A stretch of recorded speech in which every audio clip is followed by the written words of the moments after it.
አሁን ያለሁት ፍራንስ ፓሪስ ነው።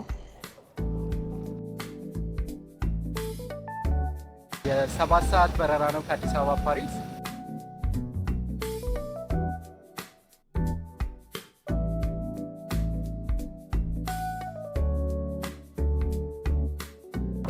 ቻርለስ ደ ጎሌ ኤርፖርት ከኖርማል ከፓሪስ ከከተማ ወጣ ያለ ነው። ከሌሊቱ 6 ሰዓት ተኩል ተነስተን አሁን ጠዋት 1 ሰዓት ነው ቼክ አውት አድርጌ ጨረስኩት። አሁን ቀጥታ ከኤርፖርት ወደ ፓሪስ ከተማ ጉዞ ማድረግ ይሆናል ማለት ነው። ለመጀመሪያ ጊዜ አይደለም ኢሮፕ ስመጣ፣ ከዚህ በፊት ወደ 3 የመምጣት እድሉ ነበረኝ። ፍራንስ ደግሞ የቀጣይ የኢንተርናሽናል ኤነርጂ ኤጀንሲን ፕሮግራም አቴንድ የማደርግበት ቦታ ሆኗል ማለት ነው።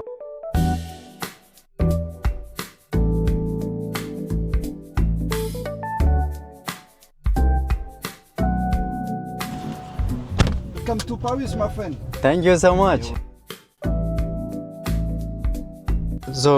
ጉዞዬን ጀምሬያለሁ። ወደ 1 ሰዓት የሚወስድ መንገድ ነው ያለ ከኤርፖርት ወደ ፓሪስ ከተማ ለመሄድ ማለት ነው።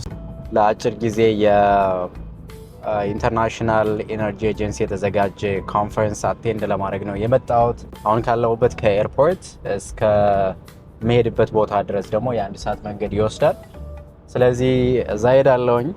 ሆቴል ካረፍኩ በኋላ ብዙም ሳልቆይ ኮንፈረንሱ ይጀምራል። ስለዚህ ወደዛው ነው ቀጥታ የምሄደው ማለት ነው።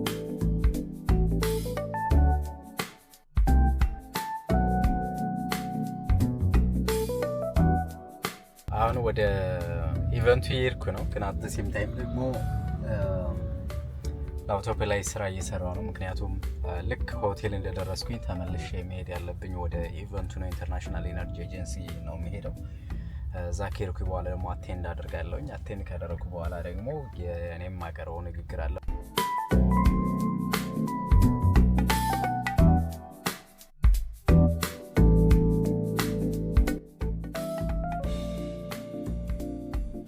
ፋይናሊ እረፍት ሳላደርግ ነው ከሆቴል ቀጥታ ወደ ኢንተርናሽናል ኤነርጂ ኤጀንሲ እየሄድኩ ያለሁት።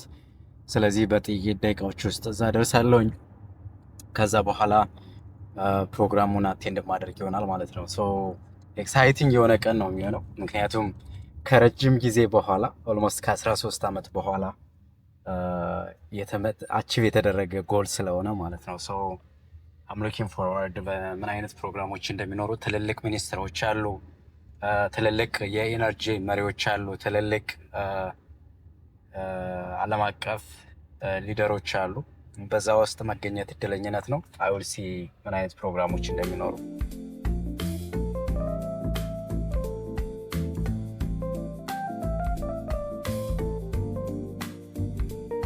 ከተለያዩ ሀገሮች የመጡ የኢነርጂ መሪዎች፣ የሀገር መሪዎች፣ ሚኒስትሮች ጭምር የተሳተፉበት ፕሮግራም ነበረ። በፖሊሲ ላይ፣ በኢነርጂ ጄኔሬሽን ላይ እንዲሁም ደግሞ በካምፓኒዎችን ሊድ በማድረግ ብዙ ስራዎችን እየሰሩ ያሉ መሪዎች ጭምር የተሳተፉበት ነበረ። እኔም በጣም ጥቂት ከሆኑ ከአፍሪካ ሪፕሬዘንት ካደረጉ አንዱ በመሆን ኢትዮጵያን እንዲሁም ደግሞ የኔን ካምፓኒ ሁሉ ሶላርን ሪፕሬዘንት በመሆን ነበርኩኝ። ሌሊት ከ7 ሰዓት ተነሳው ጠዋት 12 ሰዓት ፍራንስ ኤርፖርት ደረስኩኝ። የ1 ሰዓት ጉዞ አድርጌ ልክ ከተማው ገባው፣ ፍራንስ ፓሪስ ማለት ነው። 3 ሰዓት ላይ ስራ ገባው። የኢንተርናሽናል ኤነርጂ ኤጀንሲ ፕሮግራም ነበረ። ሙሉ ቀን ጨርሼ አሁን ምሽት 1 ሰዓት አካባቢ ነው። የኢንተርናሽናል ኤነርጂ ኤጀንሲ ካለበት እስከ ሆቴል ወደ 20 ደቂቃ መንገድ ነው። ስለዚህ ኡበር ጠርቼ ከመሄድ ለምን ወክ አላረግም ብዬ እየተመለስኩ ነው። ይኸው ሱፍ ራሱ እንደለበስኩ ነው ከስራ ማለት ነውና ኤግዛይቲንግ የሆነ ምሽት ነው ያለው ፓሪስ። አይ ዶንት ኖ ለምን እንደሆነ መጀመሪያ ጊዜ የመጣ አይነት ነገር ስሜት እየተሰማኝ አይደለም። ሰው በጣም ቺል ነው። ሁሉም ሰው ወክ ያደርጋል። ሁሉም ነገር ክሊር ነው። ላይክ ባይክ የሚያደርገው ባይክ ያደርጋል። በዚህ በኩል ደግሞ ሜትሮ አለ። ሜትሮ በዚህ በኩል ያልፋል። መኪናዎችም እንደዚሁ። በዚህ በኩል ደግሞ በስራ የስራ ኢንቫይሮንመንት ነው ያለ። በዚህ ከዚህ ቀጥታ ሲሄድ ዘገር ነው ያለ ማርፍበት ቦታ። ሶ ፋይናሊ ደርሻለሁ። ግን እንደዚህ መጓዝ ራሱ አልነበረብኝም። ያው ፈልጌ ነው እንጂ ብዙ እንደዚህ መጓዝ አልነበረብኝም። hopefully so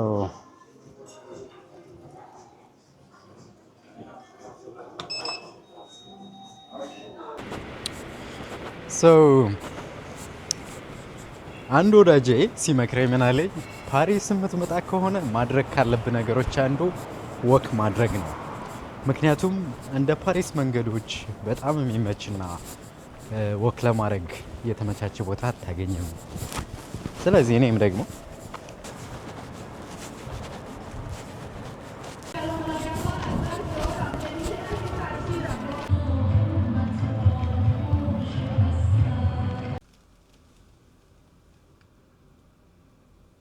ዛሬ የፓሪስ ቆይታ የሁለተኛ ቀን ይዣለሁኝ። አሁን በጠዋት ዝግጅት አድርጌ ጨርሻለሁ። ስለዚህ ቀጥታ ወደ አይኤኤ ፕሮግራም ነው የሚሄደው ማለት ነው። ከ20 ደቂቃ ወቅ በኋላ ከነበርኩበት ሆቴል አይኤኤ ደርሻለሁ ማለት ነው። ስለዚህ የዛሬ በኢንተርናሽናል ኤነርጂ ኤጀንሲ የሁለተኛ ቀን የሚኖረኝ ቆይታ ይኖራል።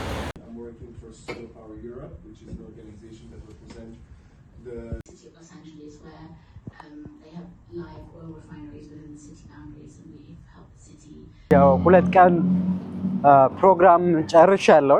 ኦልሞስት አሁን ጨርሼ ወጥቼ እየተጓዝኩ ነው ወደማልፍበት ቦታ።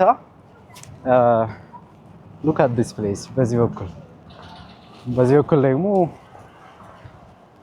ብሪጅ አለ። እዚህ ቦታ ወክ ካላደረኩኝ የት ላደርግ ነው በሚል ነው ምንም አይነት ትራንስፖርት ያልያዝኩት እንጂ ከባድ አይደለም። ወደ 20 ደቂቃ የሚወስድ መንገድ ነው። ስለዚህ የኛውን እየተጓዝኩ የሚሄደው ይሆናል ማለት ነው። ሶ ኦቨርኦል የሁለቱ ቀኑ የኢንተርናሽናል ኤነርጂ ኤጀንሲ የተዘጋጀው ወርክሾፕ በጣም ደስ የሚል ነበረ።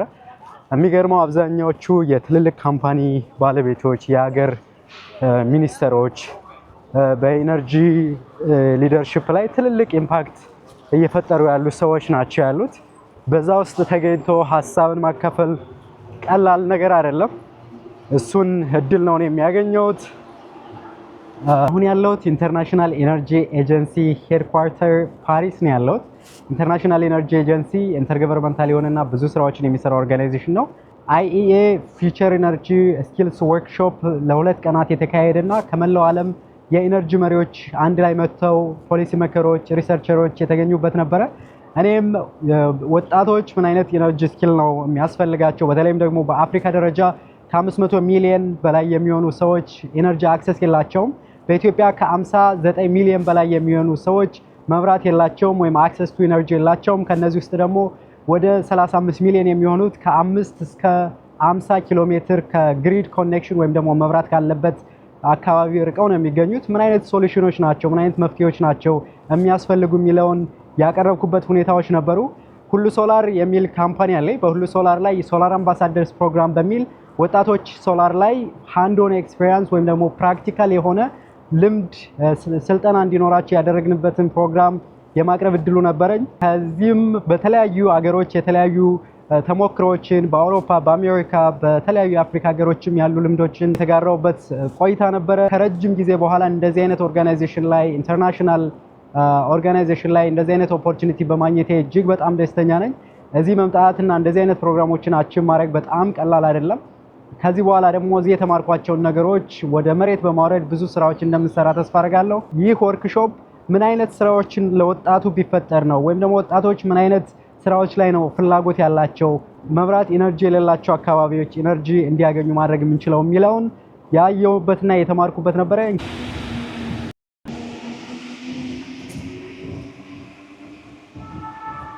በረኝን ቆይታ ጨርሻለሁ። አሁን ካረፍኩበት ቦታ ወደ አይፍል ታወር ወደ ሴንትራል ፓሪስ ወክ እያደረኩ ነው። ምሽት 4 ሰዓት አካባቢ ነው። ታዲያ 2-3 አዲስ ነገሮች አሉኝ ዛሬ ማጋራት የምፈልገው። ብዙ ጊዜ ቦታዎችን የሄድኩባቸውን ቦታዎች ለማስጎብኘት የሚሆኑ ቪዲዮዎችን አልሰራም በተለያዩ ምክንያቶች። የመጀመሪያው ምክንያት ብዙ ጊዜ ኢቨንቶችን ስለሆነ አቴንድ የማደርገው ከተለያዩ ሰዎች ጋር አወራለሁኝ። በመሃል መቅረጽ የሚመች ኢንቫይሮንመንት አይደለም ያለሁት። ስለዚህ አብሬያቸው እያለሁ ማውራት ያለብኝን አወራለሁ፣ መስራት ያለብኝን እሰራለሁ፣ ፕሬዘንቴሽን ካለ ፕሬዘንት አደርጋለሁ። ነገር ግን እንደዚህ አይነት አጋጣሚዎች ሲኖሩ ለምን ሰፋ ባለ መልኩ ሼር አላደርግም በሚል ዛሬ አንዳንድ ሀሳቦችን አጋራቸዋለሁ። በተለይም ደግሞ እዚህ ያሉ ቦታዎችን እያየው እዚህ ለመድረስ ምንድነው ምክንያት የሆነኝ? ከዚህ በፊት ነግራቸዋለሁ። በኩራዝ ያጠናውበት ጊዜ አለ። 3 ሰዓት 2 ሰዓት መንገድ ጉዞ አድርጌ የተማርኩበት ጊዜ አለ። የአብዛኛው የኢትዮጵያ ተማሪዎችን ታሪክ ወይም ስቶሪ አሳልፌያለሁ።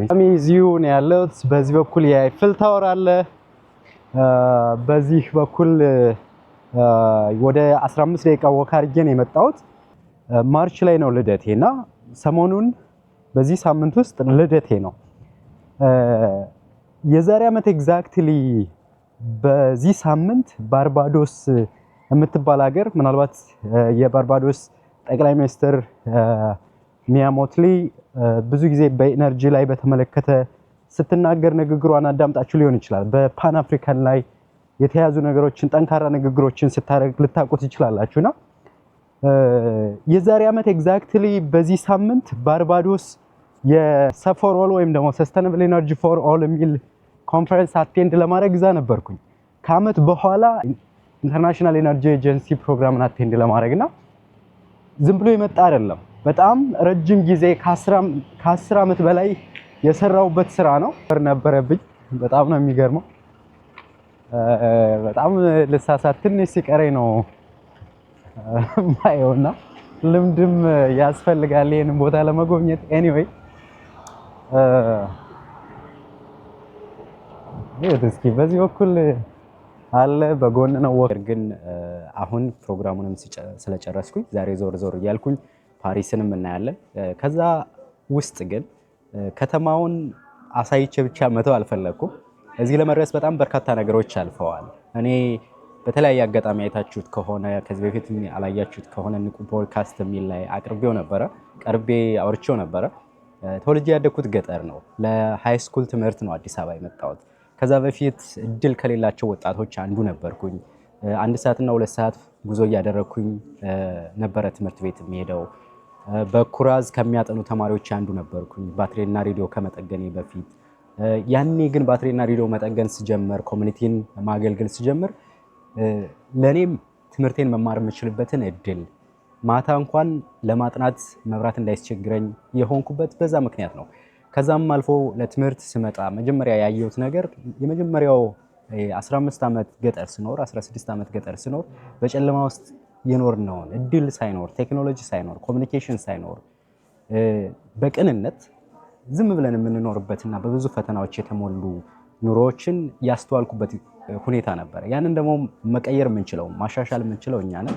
በዛ ምክንያት ነበረ ወደ 6 የሚደርሱ የተለያዩ ፈጠራዎችንም መስራት የጀመርኩት፣ በአገር አቀፍ ደረጃ ውድድሮችንም መወዳደር የጀመርኩት ማለት ነው። ከዛም ለውጭ ለትምህርት ሲሄድ የበለጠ ደግሞ በአፍሪካ በኮሚኒቲ ደረጃ ያለው ነገር በሀገር ደረጃ ያለ በኮሚኒቲ ለዛ በኋላ ስኮላርሺፕ አግኝቼ ሲሄድ በኮሚኒቲ ደረጃ ያለን ብቻ ሳይሆን በሀገር ደረጃ በአህጉር ደረጃ ያለው የኢነርጂ ማጣት በደንብ የተረዳውበት ሁኔታና ያንን ለመፍታት ስራዎችን የጀመርኩበት ሁኔታ ነው ያለው ማለት ነው። ስለዚህ ምናልባት በተለይም ደግሞ ከብዙ ወጣቶችና ከብዙ የኢትዮጵያ ተማሪዎች ጋር የሚያያዝ ስቶሪም ነው ያለኝ።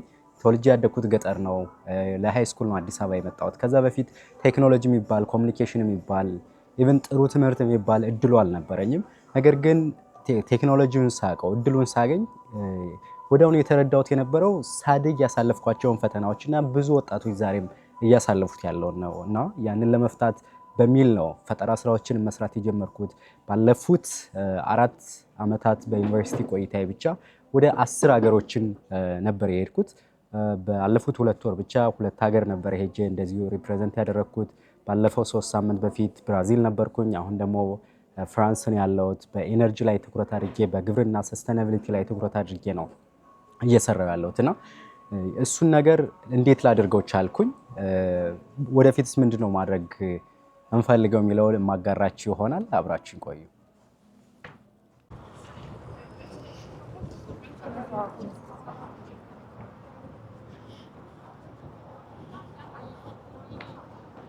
This is one of the most beautiful places እስካሁን ካየሁት።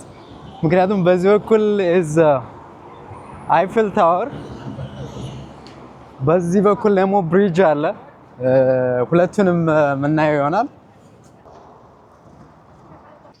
ዛሬ ደግሞ ዞር ዞር እያልኩኝ እዚህ ያለውን ቦታ እየጎበኘሁ ነው ያለሁት።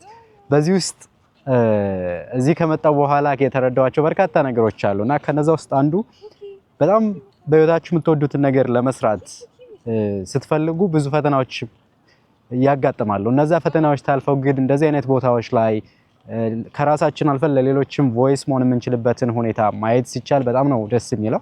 ሌላም ጎኝ እንዳለ እያየው ስለሆነ እስኪ ዞር ዞር ብለን ሁሉንም እናየዋለን። ሁሉንም ማየት ክፋት የለውም።